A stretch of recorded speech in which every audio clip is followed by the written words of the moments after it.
Hello and welcome to a Day in the Life Homeschool Edition. My name is Melanie Scott and I am a homeschooler. I have four sons. My 15-year-old is in the 11th grade and he is also dual enrolled at Chat Tech. My 14-year-old is working on 8th grade, 9th grade curriculum. My 9-year-old is in 6th grade and my 7-year-old is in 3rd grade. We've been homeschooling for 8 years and we are enjoying the challenge. We are enjoying the journey. So let's get into it. Let's dive in. Let's talk about scheduling first. I teach year round. We take breaks as needed. I'm specific about the summertime. During the summer months, we tone it down to just math, reading, and writing. And I also look out for summer camps that they would enjoy or something that gives them a new learning experience.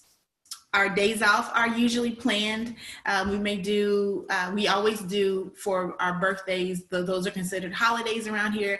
Dad takes off and we enjoy celebrating those times. But the majority of the times, if we are taking breaks, I'm watching, I keep an eye on the pulse of my children. And if we just need a break, we just take it. All right, so let's talk a little bit about what goes on a weekly basis.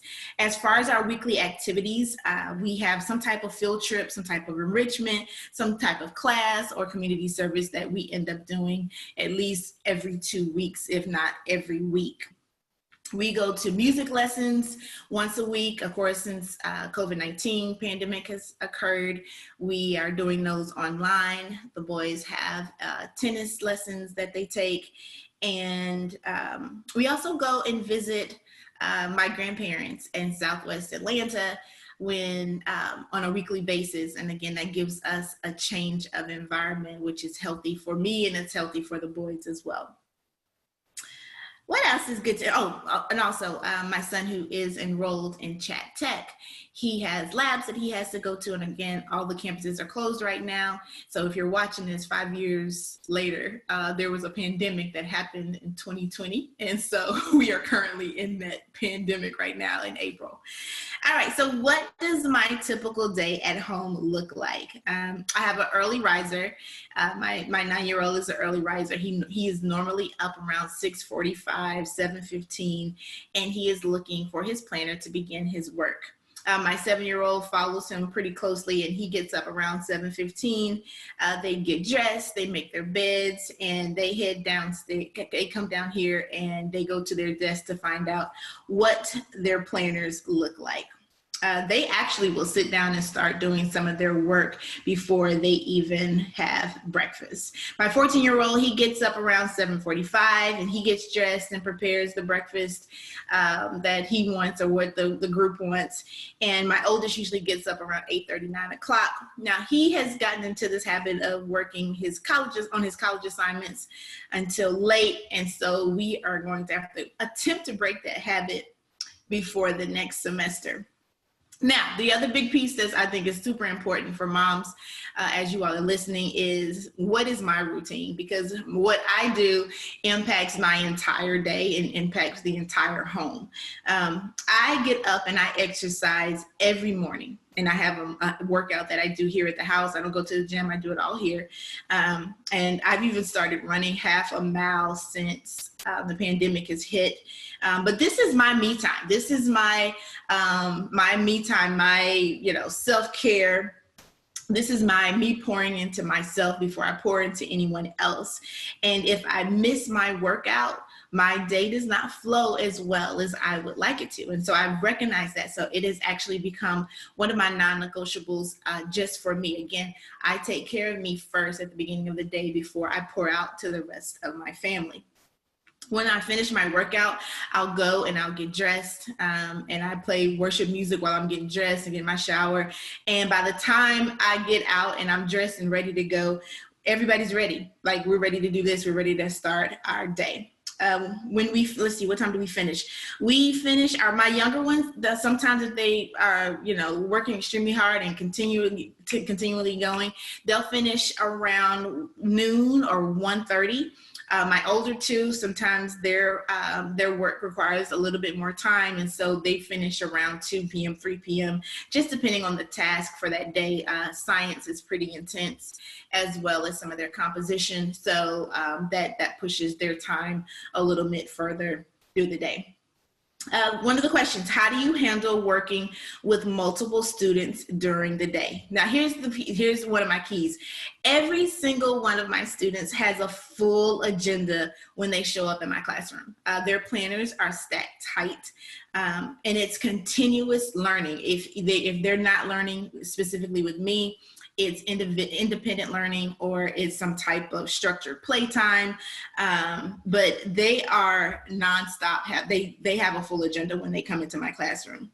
And it's just a side note. I don't believe in the word balance. For me, my truth is there is absolutely no balance in homeschooling, being a wife, being a mother, being a daughter, being that friend, being that business owner. That the word balance just really doesn't exist in the world that I live in. But I like to call what I do harmony. I am living in a nonstop orchestra, and I'm working to bring all these playing instruments together. And so even though everybody has some piece that they play, as the conductor, it is my responsibility to make it a harmonious melody, whatever you want to call it, some type of whatever song.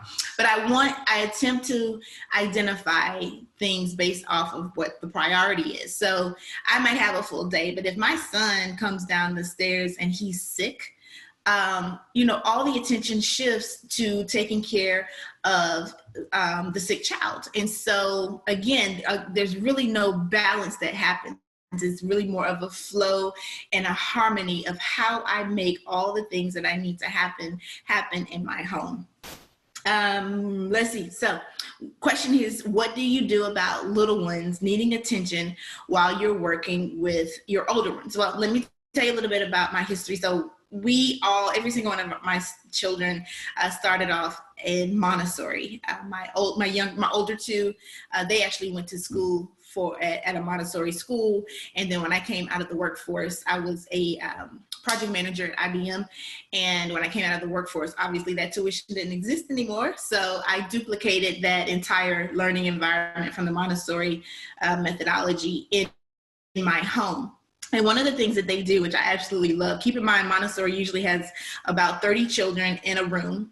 The ages they usually have 3 different age groups in that room. And they usually have 1 teacher and then 1 assistant teacher. And so if they have a question, their response, the child is taught to come and place their hand on their shoulder.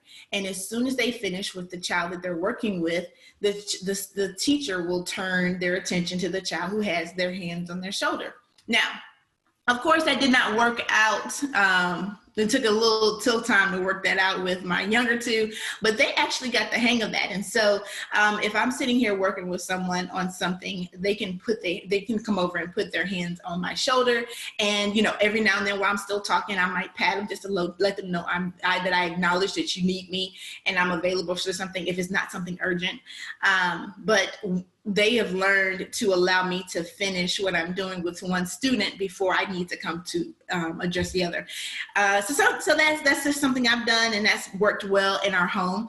The other piece is since we're all in the classroom together, I have them say it in Spanish. So they say, necesito ayuda. And so I know, hey, I acknowledge that you need some help. I'll be on my way as soon as I can. Let me finish here with your brother and I'll be right over.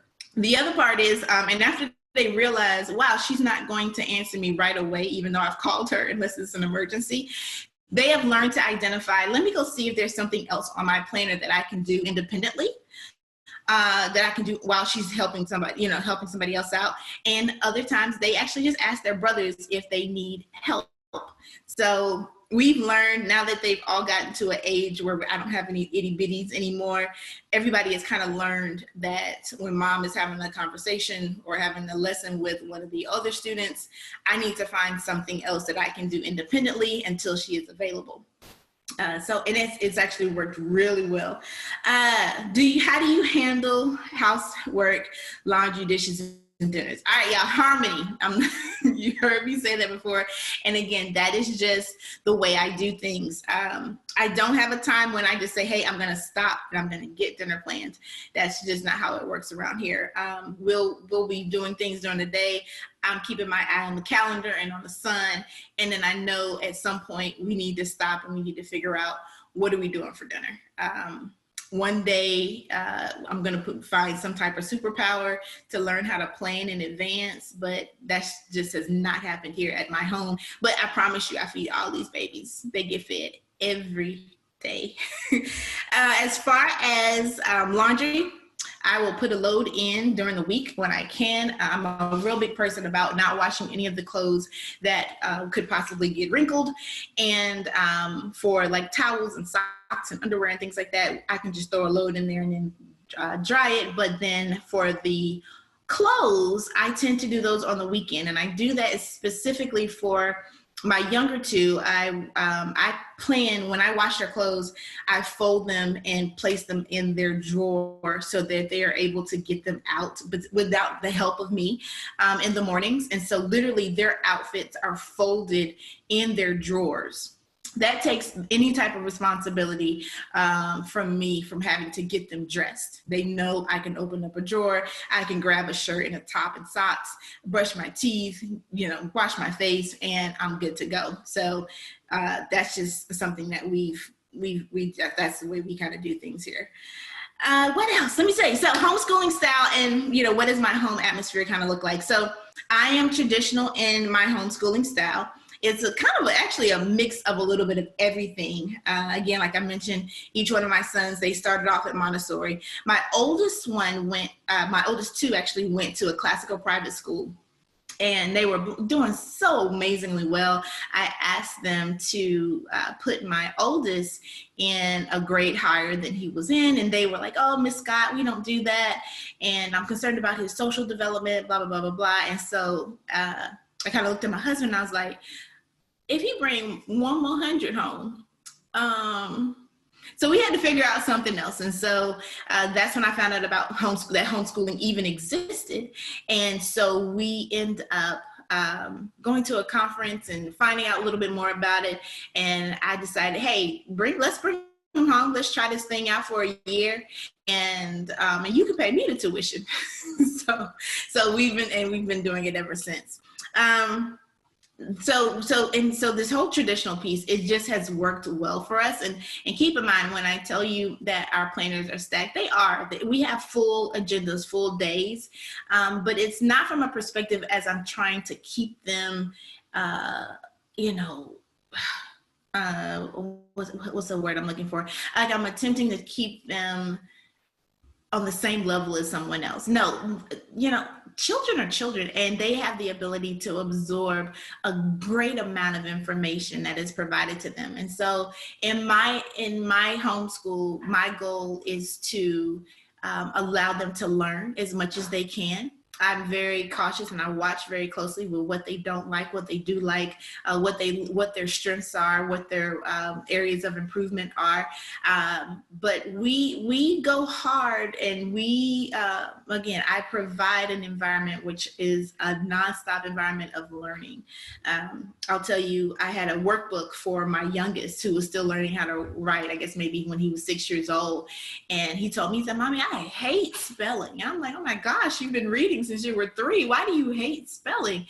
But he was still learning how to write his letters. And so spelling became difficult for him because he was having to spend more time with how to hold a pencil and how to shape the letters more than he was about learning how to spell the words. So we made shifts with movable alphabets.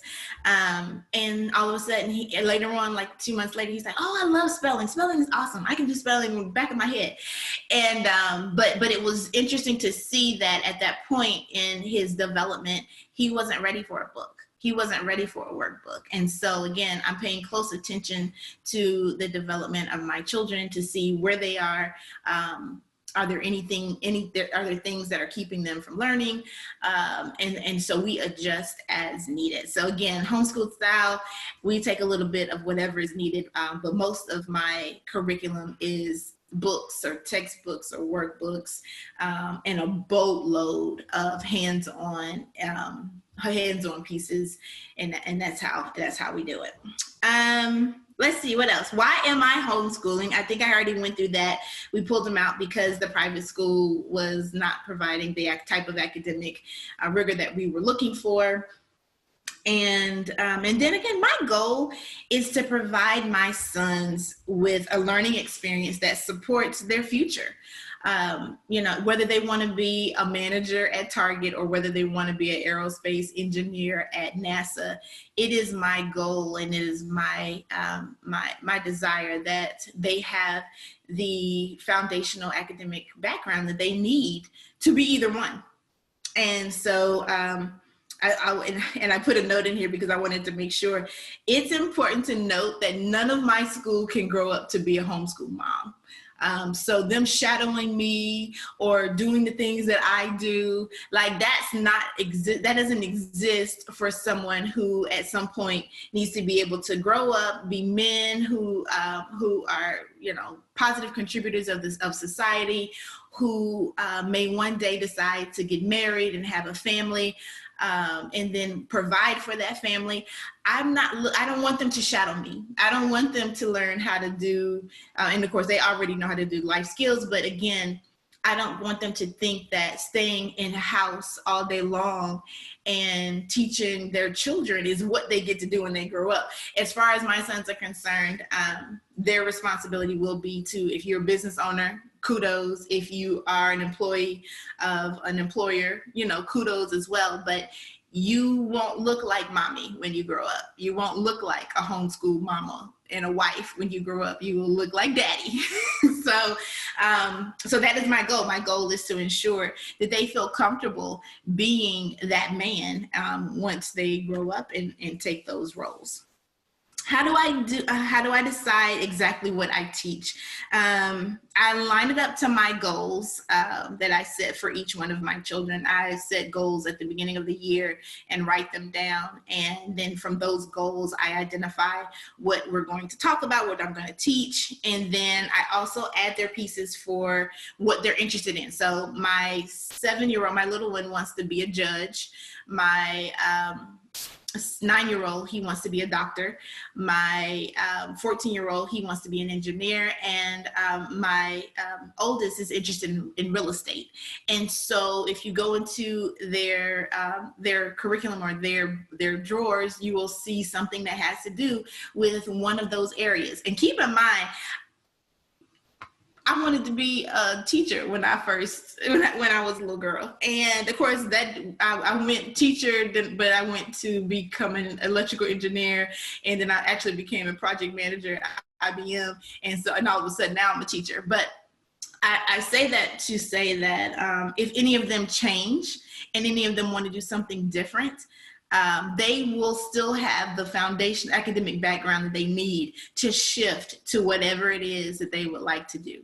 So again, what my goals are for each student, what their interests are. And then I look at industry and global standards. I look at, if my son said he wanted to be a graphic designer, one of the things I would have a conversation with him is that this market is full of graphic designers. Mommy can graphic design. And so we would have conversations about where the industry is and where the industry will be in 10 to 20 years to identify whether or not that's something that he would like to do on the side, or if that's something that would actually provide him a salary that he can live on. One other thing I think is important is that we do report cards around here. My older two were used to report cards when they were in private school, and they kind of had an expectation of it.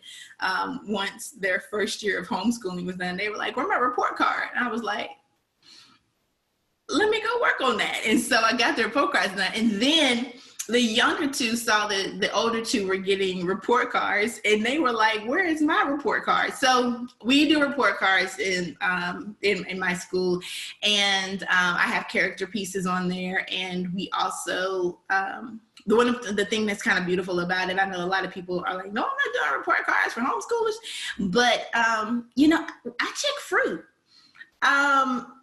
Business people check their fruit. You know, entrepreneurs, they check their fruit. Employers check their fruit. Jesus checked his fruit. So it's not really a bad thing to say, hey, this is where I'm doing well, and this is where I can improve.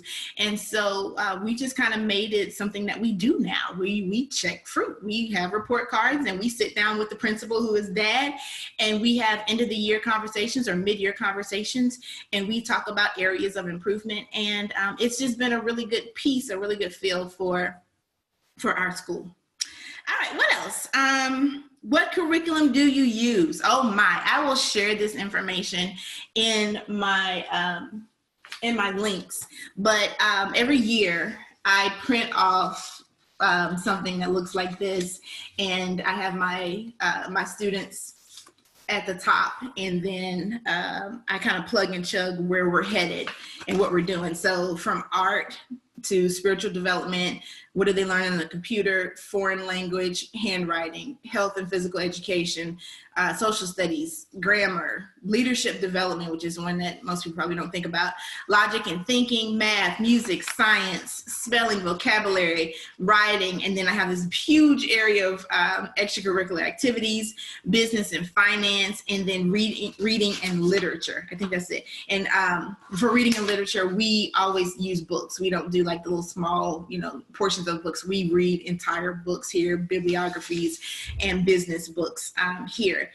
Another thing that is also interesting is our foreign language. We actually have, one of my goals is that all of my sons be bilingual. And so we invest big time dollars in Spanish Academy, where they take lessons from someone in Guatemala. They teach them privately for 2 days a week, and then we do Rosetta Stone on the side. And then every now and then we may pull up a YouTube video that's in Spanish. The older boys read their Bible assignments in both English and Spanish. And so we are just putting those pieces in. If my goal is that they're bilingual, then we have to speak it. They got to hear it. They have to write it on a regular basis. So anyway, I'll post that I'll post some of my curriculums over the last couple of years, the last 2 or 3 years, so you all can see all of the curriculum. I'm a big Abeka person for math. A lot of people hate Abeka, but I love the way that they teach the fundamentals of math, and then they build. And now they give you a whole bunch of practice. And one of the things I tell my sons is, once I see that you've mastered this, we don't have to revisit it. Once you know, and again, I'm a math and a science girl, so math is one of my favorite subjects. And I always tell them that, you know, math doesn't get harder, it just gets longer. It just takes a little bit more time to figure it out, but it doesn't get harder. It just gets longer. And they look at me like, yeah, Mom. All right, fine. Where do I usually buy my materials? Most of my stuff comes online. I sometimes go to the vendor displays that they have at the hotels, but for the most part, I do all of my shopping online and get what I need there. How do you teach multiple children? And I mentioned this before, but I'm going to say it again. And it's hilarious. When I was trying to write my notes for this, these are my planners, y'all. These are my planners. And this is what my child sees when they come downstairs in a day and they're counting the amount of assignments that they have to do. They know all of the pieces that they have to accomplish. And so what I do is I line and I'll move out the way and see if you can see this. I line up their drawers with what is on this list. So the first thing is Bible. So when they open up their pieces, they know what their Bible assignment is. The second part, math. They know exactly what they have to do in math. And then we go social studies. Social studies comes next. And science and reading and English and spelling. And so they have all of their pieces already listed for them. And so what they do is I'll come in and write. Yes, I write. I have not decided to go to the Google Classroom yet. I'm not ready for that. But I write this information out. And as they finish, they cross it off. And we've been working on this since, I guess, since my littlest one was kindergarten.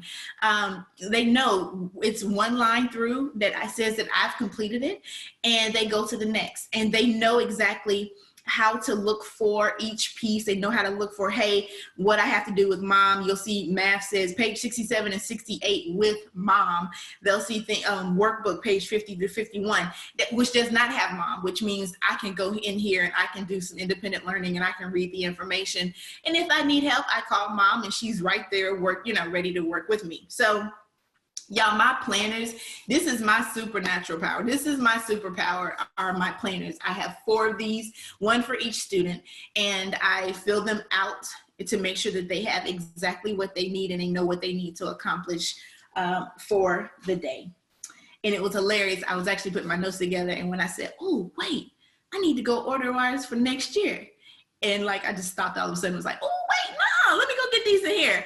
And so I ordered our planners again, same format and same flow. Again, it's just that's y'all, that whole piece is my superpower when it comes to managing multiple ages and trying to make sure that we flow well in this environment.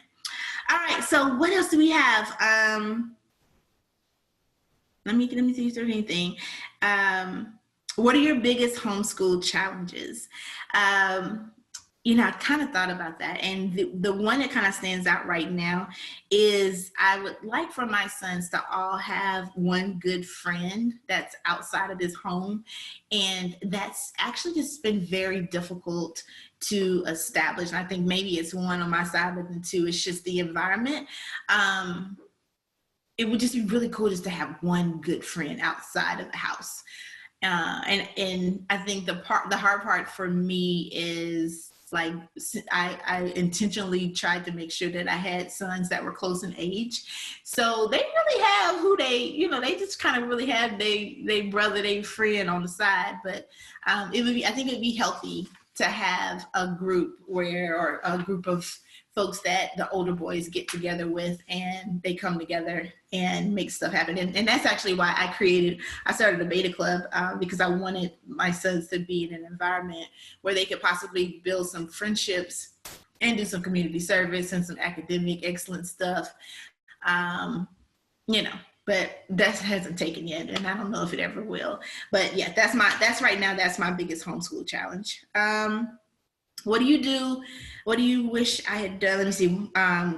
What do you wish you have done when your kids were younger? My biggest thing right now is I wish I would have polished up on my Spanish.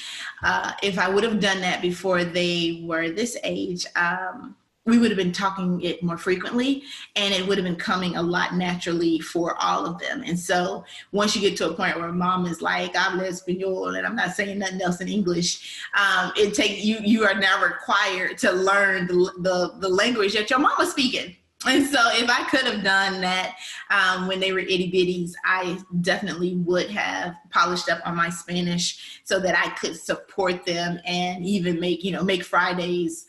We only speak in Spanish Fridays. So I might actually end up doing that.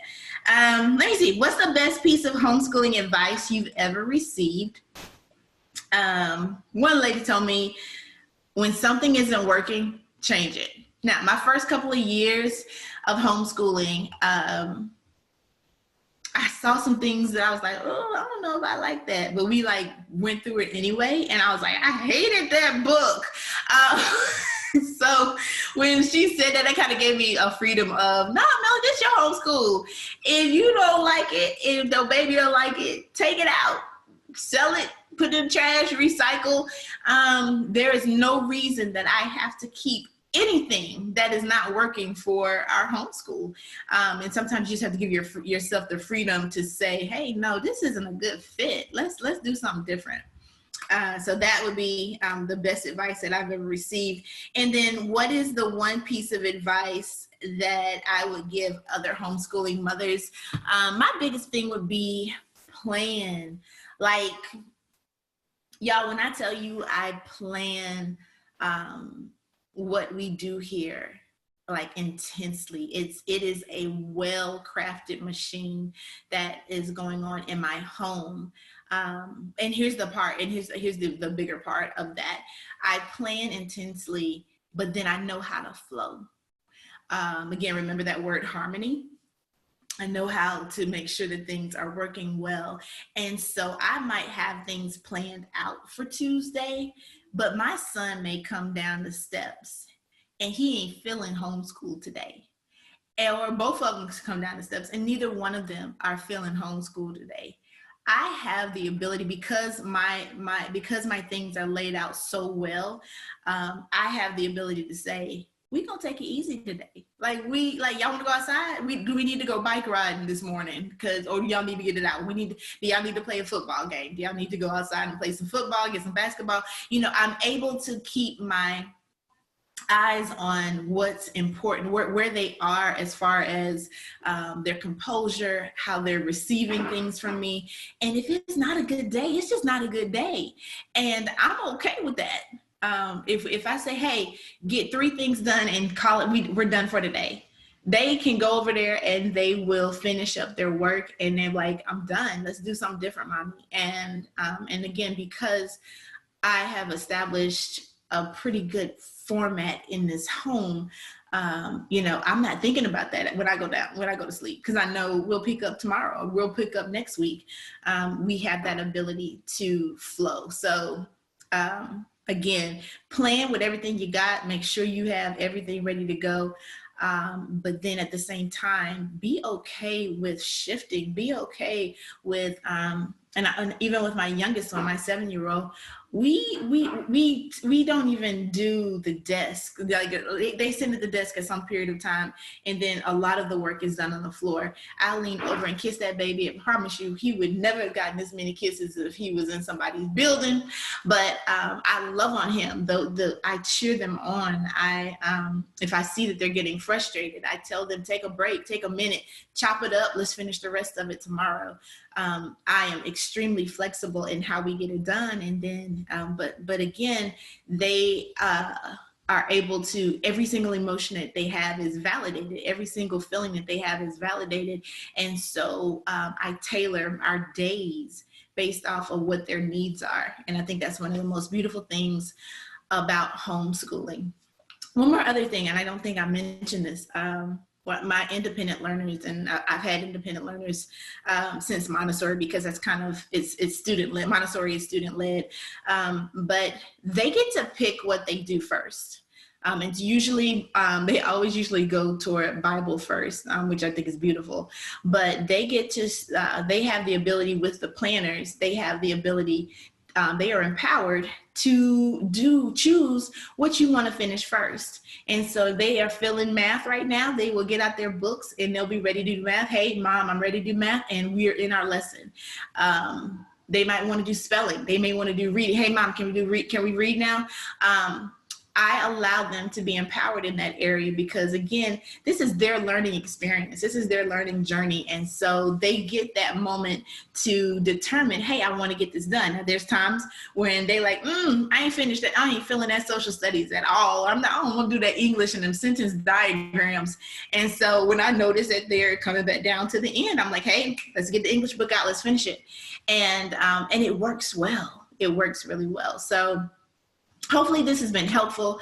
Again, I'll send those links as far as some of the things that I select for our school. This is kind of what we do. I could have spent days just talking about planners and scheduling, but I'll try to keep this thing in the 30 minutes. So hopefully I didn't go too far over. Anyway, again, this is a day in the life homeschool edition. I hope that this has given you some insight into what we're doing here. If you have any questions, feel free to comment and I will get you an answer. All right, take care. Bye-bye.